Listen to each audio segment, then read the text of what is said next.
Hello students, welcome to our channel. तो देखते हैं another 2 marker question electric field and charges का। Question number 42 हमारे पास इंपॉर्टेंट क्वेश्चन है। ये एग्जाम्पलर का क्वेश्चन है, अच्छा क्वेश्चन है, कॉम्पिटेंसी बेस्ड लेवल टाइप का। What will be the total flux through the faces of a cube as given in figure with the side of length a if the charge Q is placed at. ठीक है, इसको पहले आप इसको एक बार figure को बना लीजिए, ऑलरेडी गिवन है। एक बार आप फिगर को बना लीजिए पहले। तो आई होप आपने फिगर नोट डाउन कर ली होगी। फिगर मैंने आपको नोट डाउन करने के लिए बोला था। तो फिगर ये हमको ऑलरेडी गिवन है। तो यहाँ पे क्या दिया है हमारे पास एक ये क्यूब दिया बेसिकली, और यहाँ पे हमें ये एक लाइन पे सी पॉइंट दिया है। ये हमारे पास डी पॉइंट है, ये यहाँ तक डी पॉइंट है। ये वाला जो ये पॉइंट टच कर रहा है ये डी पॉइंट है, इस पे बी पॉइंट है, और ये हमारे पास ए पॉइंट है। ठीक है, ये पॉइंट्स दिए हैं। सो हमें बताना है total flux through the face of cube as given in figure with side of length है। आपकी जो इसकी जो साइड है दैट इज ए, क्यूब की जो साइड है वो आपके पास ए है। ठीक है जी, the charge Q is placed at, हमारे पास इसके 4 पार्ट्स हैं, 4-5 पार्ट्स हैं। तो हमने जो आपका क्यू चार्ज है उसको अलग अलग पोजीशंस पे प्लेस किया है, तो उसके बेस पे आपको फ्लक्स बताना है। इंपॉर्टेंट अच्छा क्वेश्चन है, इलेक्ट्रिक फ्लक्स आपको बताना है। हमने चार्ज क्यू को डिफरेंट पोजीशंस पे प्लेस किया, उसके बेसिस पे आपको वैल्यू बतानी है किसकी, फ्लक्स की। ठीक है, तो फर्स्ट पार्ट में कहा क्या है, ए आपका एक पॉइंट और कॉर्नर ऑफ द क्यूब। आपका ये क्यूब है, इस कॉर्नर का ये क्यूब है, इस क्यूब की कॉर्नर का एक पॉइंट है, लेट्स से ए। हमको बताना है कि अगर इस ए पॉइंट पे हम क्यू चार्ज रखते हैं, ठीक है, इस ए पॉइंट पे अगर हम क्यू चार्ज प्लेस करते हैं तो देन इस क्यूब के थ्रू इलेक्ट्रिक फ्लक्स कितना होगा, that we have to find. Okay, so देखो समझते हैं इसको। हम अगर गॉस लॉ के अकॉर्डिंगली बात करें, अकॉर्डिंग टू गॉस लॉ अगर बात करें सबसे पहले, तो इलेक्ट्रिक फ्लक्स का फॉर्मूला क्या होता है हमारे पास, Q by epsilon naught. I am right, Q enclose by में एप्सिलॉन नॉट आपका फॉर्मूला होता है for the electric flux according to Gauss law. ठीक है, तो ये फॉर्मूला लगाएंगे, ये सारे पार्ट्स में आंसर निकल जाएगा, वेरी इजी। बट आपको ध्यान से समझना है, यहाँ पे चार्ज का ही खेल है, चार्ज का खेल इंपॉर्टेंट है। चार्ज इनक्लोज लेना होता है, इनक्लोज यानी कि जो गॉस लॉ है वो आपका वैलिड होता है एक क्लोज्ड सरफेस के लिए। ये जो चार्ज है आपका, हम पता है ना, क्लोज्ड सरफेस के इनसाइड का चार्ज लेते हैं। क्या लेते हैं, क्लोज्ड सरफेस के इनसाइड का चार्ज लेते हैं। तो आपका सबसे पहले सरफेस क्लोज होना चाहिए एंड उसके इनसाइड का चार्ज जो है हमें कंसिडर करना होता है। ठीक है, तो बात करते हैं यहाँ पे, हमें ए पॉइंट पे हमने क्यू चार्ज को रख दिया। ठीक है, ए पॉइंट का ये एक इमेजिन कर लो आप, क्यूब है, उसके हमने ए पॉइंट पे क्यू चार्ज रखा। तो इसको एक बार नोट डाउन कीजिए। थोड़ा सा एक मिनट मैं कैमरा चेक कर रही हूँ, आई थिंक ये इसमें थोड़ा चक्कर आ रहा है, इसकी स्क्रीन में थोड़ा सा वो लाइट का इफेक्ट पड़ रहा है। तो आई होप को थोड़ा सा लाइट ज़्यादा आ रहा था यहाँ पे, तो दैट्स वाई। तो ठीक है, तो आपने आई होप अब कंटिन्यू करते हैं इसको। ठीक है, तो phi is equal to charge enclose रखेंगे यहाँ पे। ठीक है, तो चार्ज इनक्लोज हम रखेंगे एट द ए पॉइंट। ठीक है, हमें देखना है, देखो अब हमारे पास जो सरफेस है बेसिकली वो क्लोज होना चाहिए, है ना। सरफेस क्या होना चाहिए, क्लोज होना चाहिए। पर अगर आप ध्यान से देखो, यहाँ क्यू पॉइंट का जो सरफेस है तो क्लोज ही नहीं है। ये हमने तो इसके कॉर्नर पे रखा है ना क्यू चार्ज, तो ये सरफेस तो क्लोज ही नहीं है। तो हम गॉस लॉ तो अप्लाई नहीं कर सकते। गॉस लॉ तो हम तब अप्लाई करते हैं ना जब सरफेस क्लोज हो। तो हमें यहाँ पे इसको सरफेस क्लोज करना पड़ेगा। क्लोज कैसे करेंगे, इसके आसपास हम क्यूब ड्रॉ करेंगे। क्यूब ड्रॉ करके हम जो है इसका जो सरफेस है उसको क्लोज करेंगे। ठीक है, तो आपको कितने इसको सिमेट्रिकल करने के लिए, इसको क्लोज करने के लिए कितने क्यूब्स यहाँ पे ड्रॉ करने पड़ेंगे। देखो समझो थोड़ा सा, एक्चुअली मेरे पास कोई क्यूब का वो है नहीं, वरना मैं आपको दिखा दी तो ज़्यादा अच्छे से क्लियर होता। बट आप अपने आपके पास कोई क्यूब की कोई भी ऐसी शेप है जो क्यूब फॉर्म है, आप उसको अपने हाथ में ले लो तो इमेजिन कर सकते हो आप। ये क्यूब है हमारे पास, और क्यूब है हमारे पास, एक क्यूब है और उसके बिल्कुल कॉर्नर पॉइंट पे हमने चार्ज रखा है। अब ये तो क्लोज नहीं है कॉर्नर पॉइंट पे। अगर मान लो ये चार्ज इस क्यूब के अंदर होता है तो ये चार्ज क्लोज होता है, बट अब ये चार्ज तो ओपन है, हमें तो क्लोज करना पड़ेगा, तभी गॉस लॉ अप्लाई होगा। ठीक है, तो हम क्लोज कैसे करेंगे, देखो आप इमेजिन करो आपके पास एक क्यूब है, उसके नीचे वाले पॉइंट पे हमने क्यू चार्ज रखा है। तो उसको अगर हमें उसको क्या करना है, उसको क्लोज करना है, तो उसके नीचे हमें एक क्यूब रखना पड़ेगा।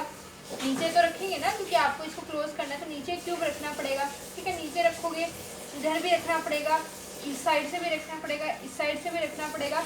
तो इस तरह से आपको इसको क्लोज करने के लिए टोटल यहाँ पे 8 क्यूब्स रखने पड़ेंगे। कितने रखने पड़ेंगे, टोटल 8 क्यूब्स आपको इसके अराउंड रखने पड़ेंगे, सो दैट ये आपको क्लोज होगा, क्लोज सरफेस के अराउंड होगा। तो उस केस में हम चार्ज क्लोज निकालेंगे। हमें निकालना flux through the face of the cube. किस पर्टिकुलर फेस से निकालना है, ठीक है, टोटल क्यूब का नहीं निकालना, उस पर्टिकुलर फेस से। तो हम 8 क्यूब लगेंगे जब हम कॉर्नर पे रखेंगे। तो इसको इनक्लोज करने के लिए अगर आपको समझ आता है तो अच्छी बात है, आप शेप ले लो अपने हाथ में, आपको अच्छे से क्लियर होगा। समझ नहीं आता तो आप देख सकते हो इस क्वेश्चन में किस किस के लिए किस तरह से हो रहा है, ठीक है।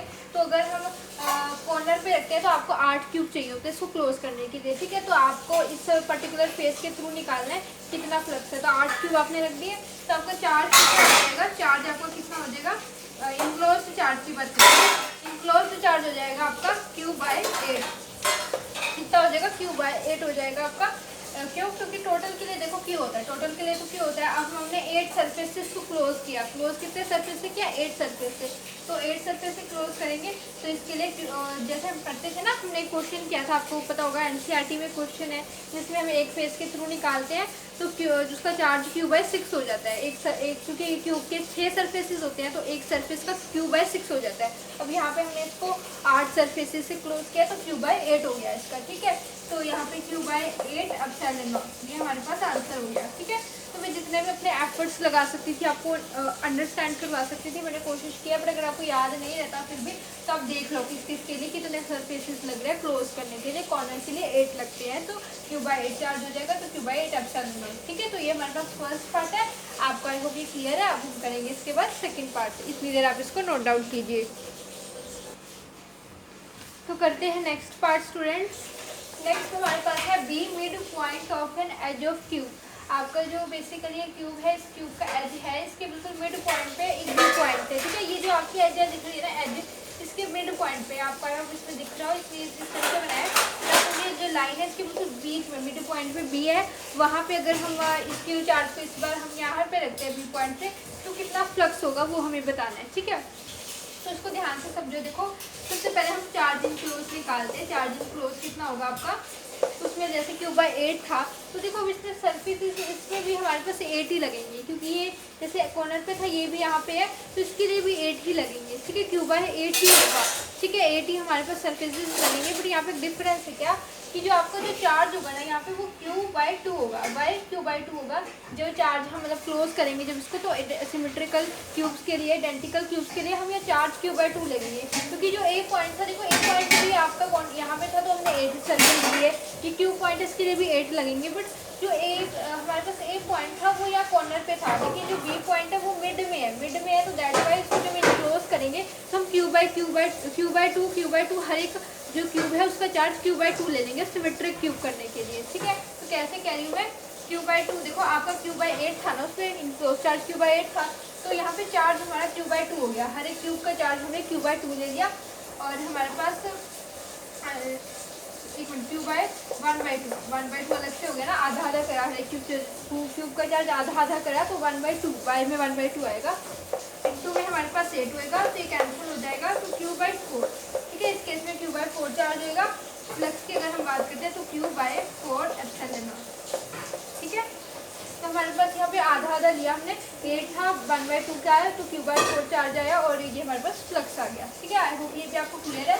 अगर आपको अच्छे से क्लियर है तो ठीक है, वरना आप याद रख सकते हो कि अगर कोई एज है उसके मिड पॉइंट में आया है तो इस तरह से, क्योंकि इस तरह एक्सट्रीम तक हो जाते हैं, इससे ज़्यादा इतना ये नहीं कि इसको भी बदल के पूछेंगे। इस तरह के क्वेश्चन आए तो एग्जैक्ट यही देंगे, ठीक है। तो आपको अगर आपकी कोई एज है उसका आपका बिल्कुल एक मिड पॉइंट है, तो उस मिड पॉइंट पे आप याद रख सकते हो Q/4 आपका चार्ज होता है, ठीक है। तो ये फ्लक्स हो जाएगा, ठीक है। तो ये हमारे पास बी पार्ट है। आई होप ये आपको क्लियर है। अब हम करते हैं थर्ड पार्ट।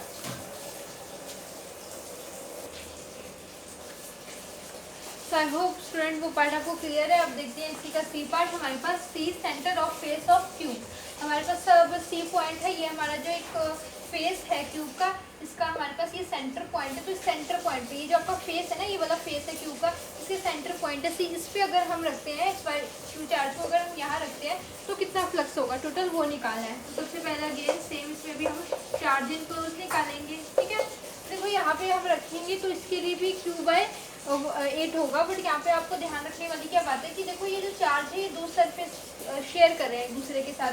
लाइक ये हमारे पास एक तो देखो ये आप समझो ये क्यूब की एक साइड है, ये मेरा हाथ समझ लो ये क्यूब की एक साइड है, तो इस पर अगर क्यू चार्ज यहाँ पे है तो ये वाला भी तो एक साइड होगी ना, यहाँ से भी एक क्यूब जुड़ा है और इसके साथ भी एक क्यूब, तो ये हमारा जो है दो सरफेसेस एक ही चार्ज को शेयर कर रहे हैं यहाँ पे, ठीक है। तो कैसे लिखेंगे यहाँ पे क्यूब बाय हमारे पास अगेन जो हमारे पास है 8 तो रहेगा ही, जैसे सेकंड पार्ट में भी था क्यूब बाय 8, और यहाँ पे हमने क्या किया 1/2 किया था, किसमें किया था जब हमने बी पॉइंट को लिया तो आधा था ना ये मिड पॉइंट का, तो हमने 1/2 किया था, बट यहाँ पे क्या करेंगे ये हमारा यहाँ पे मिड पॉइंट था नीचे, बट ये ऊपर की तरफ है तो इसको इंक्लोज करने के लिए 4 लगेंगे, तो 4 लगेंगे तो 1/4 हो जाएगा, ठीक है। कितना हो जाएगा मेरे पास 1/4 आ जाएगा, कैंसिल करेंगे इसको तो Q/2 आ जाएगा, ठीक है। तो Q/2 चार्ज, तो फ्लक्स कितना आ गया, चार्ज Q/2 है, एप्सिलॉन नॉट, तो ये हमारे पास फ्लक्स आ गया, ठीक है। तो आई होप ये आपको क्लियर है। क्लियर से आप याद रख सकते हो कि क्यूब के फेस के किसी अब कहीं पे भी क्यूब का फेस दे दे, बस सेंटर पॉइंट दे तो आपका Q/2 चार्ज होगा, ठीक है। अब इसके पास डी पार्ट है, तो डी पार्ट भी हम यही कर लेते हैं, इसी को सारा टाइम भी आपको बच जाएगा। डी जो डी पार्ट है उसको आपको डी पॉइंट पे निकालना है, डी पॉइंट जो कि आपका मिड पॉइंट आप कह सकते हो, बी और सी लाइन का मिड पॉइंट है डी, उस पर आपको निकालना है इलेक्ट्रिक फ्लक्स डी पॉइंट पे, ठीक है। तो जब हम डी पॉइंट पे निकालेंगे ना तो इसके लिए भी सेम ही लगेगा, बिकॉज ये देखो है तो ये इसका मिड पॉइंट, ये तो इस फेस का मिड पॉइंट है, तो ये वाला किसका, ये बी और सी का मिड पॉइंट है, तो इसके लिए भी हमारे पास जो है इतने ही सरफेस आएंगे 1/4 इसके लिए भी लगेंगे, तो इसके लिए भी हमारा जो फ्लक्स हो जाएगा बेसिकली वो Q/2 एप्सिलॉन नॉट सेम हो जाएगा, ठीक है। तो याद रखें इन दोनों के लिए ही दोनों केस में सेम होगा। तो हमने 4 के 4 पार्ट्स किए, अगर आपको शेप अच्छे से आप समझ सकते हो तो अच्छी बात है, वरना आप देख सकते हो कि फेस ऑफ क्यूब में क्या चार्ज रहेगा, अगर आप फेस में नहीं रखते मिड पॉइंट पर रखते हो तो क्या होएगा, तो इसको आप समझ सकते हो। तो आई होप ये क्वेश्चन आपको क्लियर है।